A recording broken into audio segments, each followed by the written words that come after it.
his laugh. That's what hit me first.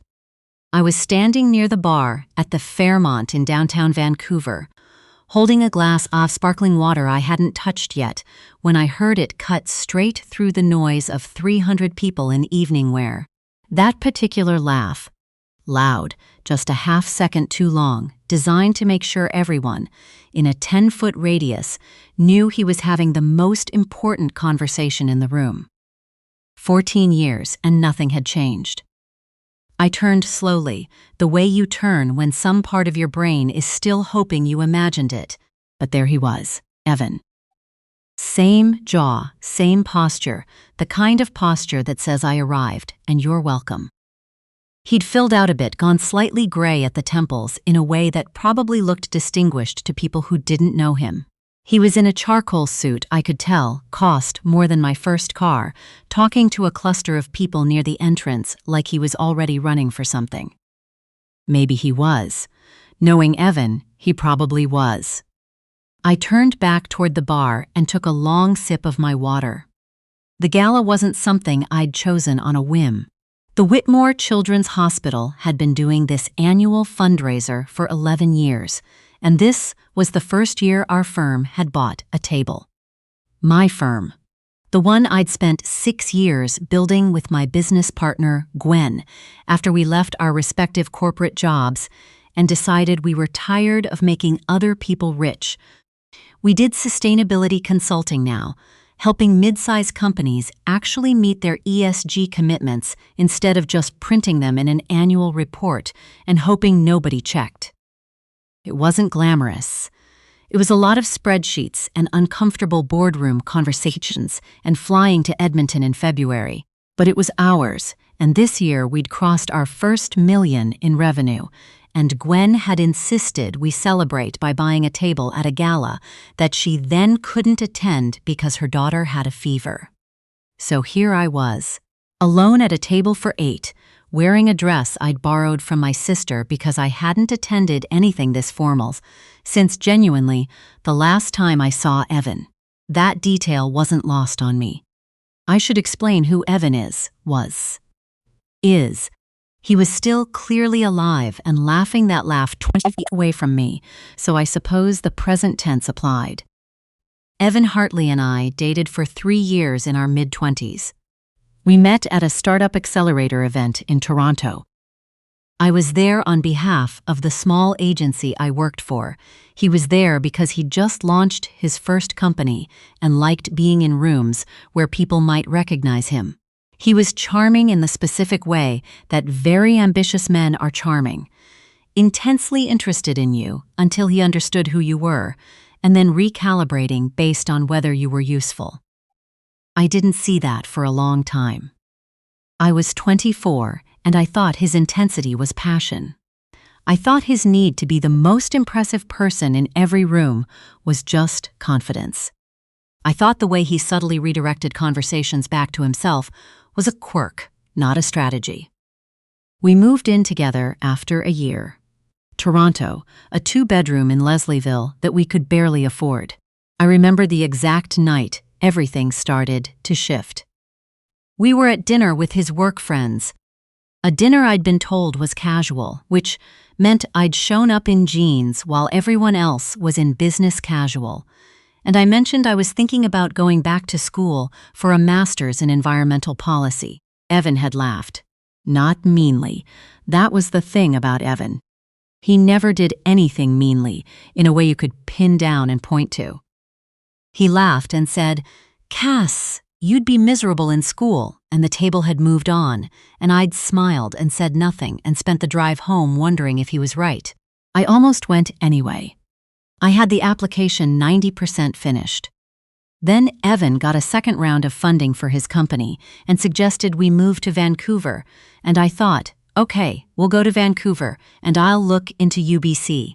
And then we got to Vancouver, and he needed me to help him set up the new office, and I thought, okay, after that.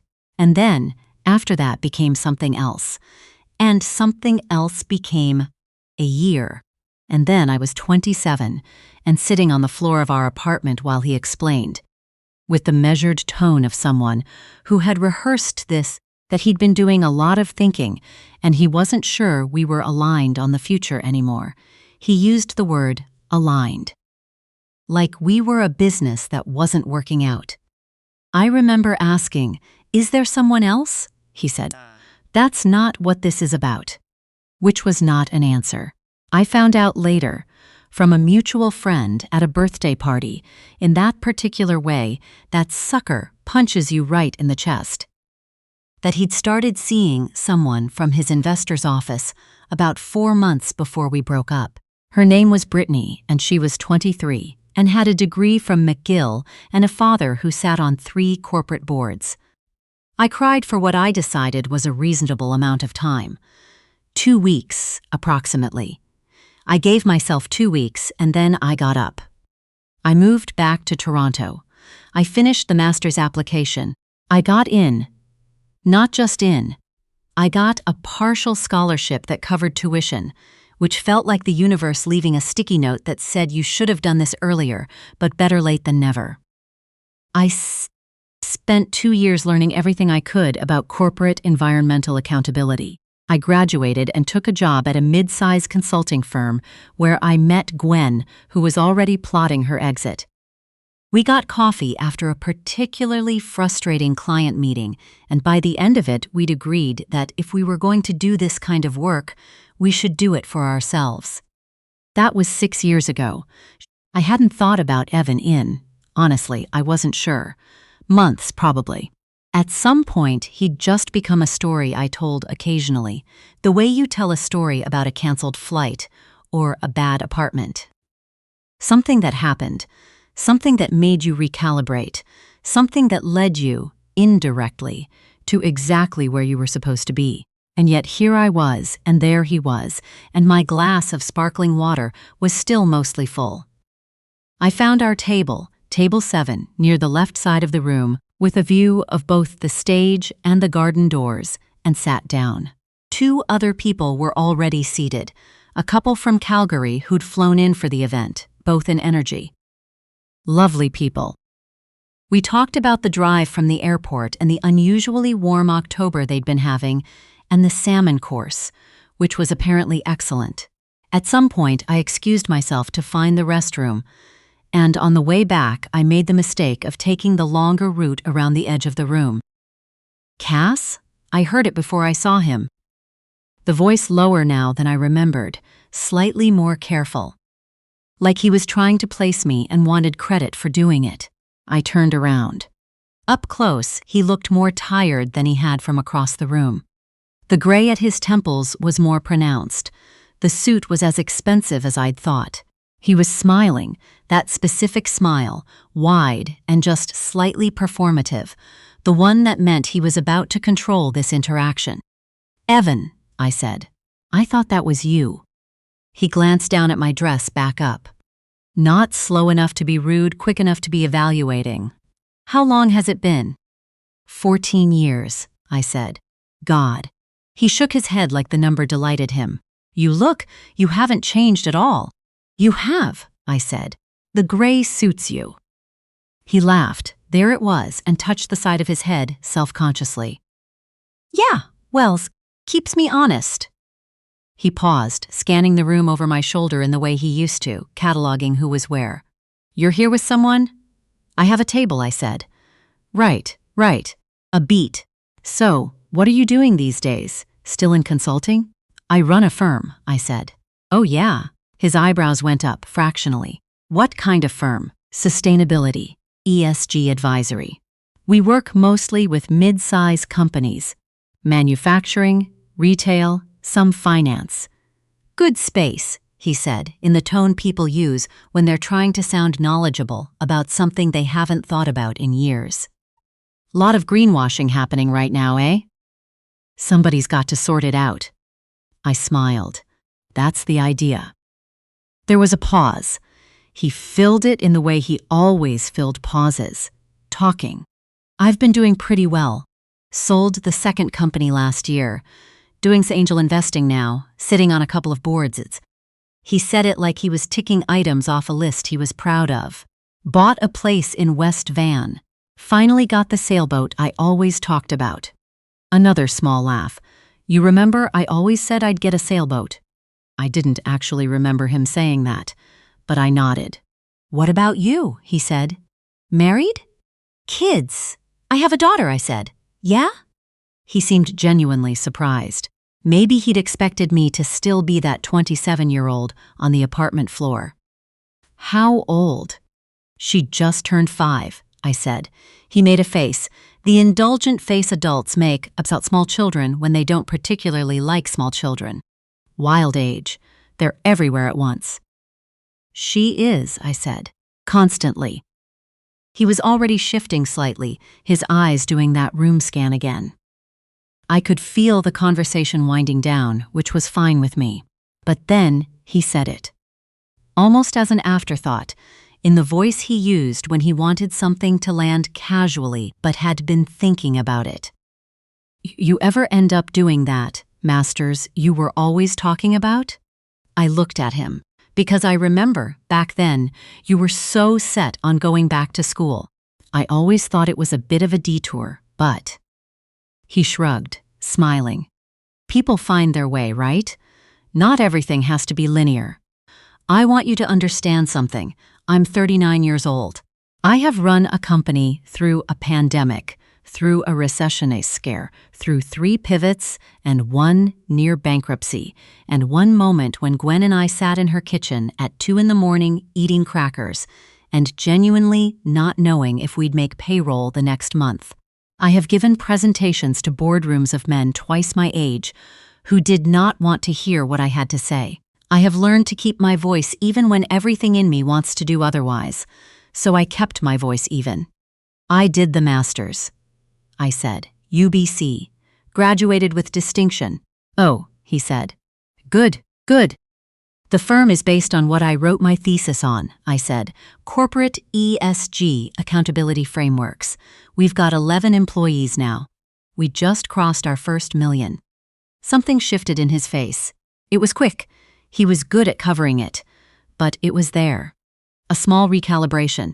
That's great, he said. Really great. And then, from somewhere behind me, I heard it. Footsteps, the quick, slightly uneven footsteps of someone small who is walking as fast as they can without technically running because they've been told not to run inside. And then, Mama? I turned around. My daughter, Piper, had spotted me from across the room and was making her way toward me at maximum non-running speed, her little dress slightly askew from where she'd clearly been sitting on something she shouldn't have been sitting on, one of her barrettes hanging loose. Behind her, moving in the unhurried way of someone who always knows exactly where he is in any room, was my husband. His name is Ben. Ben Okafor. He's a surgeon, pediatric cardiac, which means he operates on the hearts of children, which is something I have still, after 8 years together, not fully processed. He's quiet in the way that very competent people are sometimes quiet. He doesn't need to fill space, because he's usually thinking about something specific and precise. He has an easy smile that takes a second to arrive and stays longer than you expect. He was smiling now, actually, because Piper had taken his hand and was pulling him forward at a speed he clearly found funny. Piper reached me and grabbed my hand with both of hers. Mama, there's a fish tank, she said, at a volume appropriate for the outdoors. A big one, with an actual shark. Papa said it's not a real shark, but it looked real. It's a bamboo shark, Ben said, reaching us. Perfectly harmless. He put his hand on my back in that easy, familiar way and looked at Evan. Hi, Ben Okafor. He extended his hand. Evan shook it. Evan Hartley. Evan, Ben said, with the mild, pleasant tone of someone whose wife has not actually mentioned this person very often. Good to meet you. Ben is a surgeon at BC Children's, I said. I wasn't trying to make a point. I was just answering the question that would have come next. But I watched Evan's face do the thing again. That quick recalibration, faster this time. Pediatric cardiac. Ben added, in the matter-of-fact way he always says it, because to him it's just what he does. Piper had turned her attention to Evan with the frank appraising look that 5-year-olds give to strangers, thorough, unsentimental, and deeply honest. "Who are you?" she asked. "I'm Evan," he said, bending slightly. "I'm an old friend of your mom's." Piper considered this. She looked at him, for a moment, the way she looks at vegetables she hasn't decided about yet. "You have a loud laugh," she said. I did not look at Evan's face. I looked at Piper. "Piper," I said. "I heard it from all the way by the fish tank," she said, fully informational, no apology in it whatsoever. Ben made a sound that was definitely not a laugh. "She has very good hearing," I said to Evan. Evan straightened up. The wide smile was still there, but something behind it had gone slightly flat. "Smart kid," he said. "She is," I said. There was a pause. Ben's hand was still on my back, easy and warm and not performing anything. Piper had looped her arm around my waist and was leaning into me with the comfortable heaviness of a child who knows exactly where she belongs. "We should get back to our table," I said. "It was good to see you, Evan." "You too," he said. "Congratulations on everything." It was the right thing to say. He knew it was the right thing to say. He said it with the measured, genuine-sounding tone of someone who had arrived at what was true and found it slightly inconvenient. We walked away. I didn't look back. Ben, once we'd crossed to the other side of the room. "So that was someone, ex-boyfriend," I said. "We dated in our 20s, he seemed." Ben paused, choosing carefully, which he always does. "Very interested in the conversation." "He was," I said. "He asked if I'd ever done that master's degree." Ben looked at me. "The one I finished before we met," I said. He was quiet for a moment. Then, "What did you say?" I told him about the firm. Ben nodded slowly, in the way that meant he understood everything I wasn't saying. He put his arm around me as we walked. "Papa, I want to see the shark again," Piper said. "We can see the shark again," Ben said. "Is it actually a shark?" "It is actually a shark." "You said it wasn't." "I said it wasn't a dangerous shark. That's different from not being a real shark." Piper thought about this with great seriousness. "So it's a shark, but a nice one." "Exactly," Ben said. "There are sharks like that." I looked at my daughter, working through the taxonomy of sharks with complete confidence in her own judgment. I looked at my husband, walking beside me with his hand on my back, not needing to say anything else because he'd already said the part that mattered. I don't know what I thought the evening was going to feel like when I heard Evan's laugh. Some version of bracing, maybe. Some version of needing to prove something. But walking across that ballroom with Piper's hand tucked into mine, I realized I had nothing to prove. I hadn't had anything to prove for years, probably. I'd just been too close to it to see that the story had already ended the way I'd needed it to. Not with a confrontation, not with a perfect line, but with an ordinary Tuesday night in my regular life that happened, by coincidence, to play out in front of the right witness. Evan had asked if I'd ever found my way. The thing is, I hadn't been lost, I was just still becoming. Piper stopped short in front of the tank, pressing her nose to the glass, watching the bamboo shark move through the water with slow, unbothered purpose. "It doesn't know we're here," she said. "No," I agreed. "It just does what it does," she said. I looked at my daughter, looking at the shark. "Yeah," I said, "that's kind of the goal."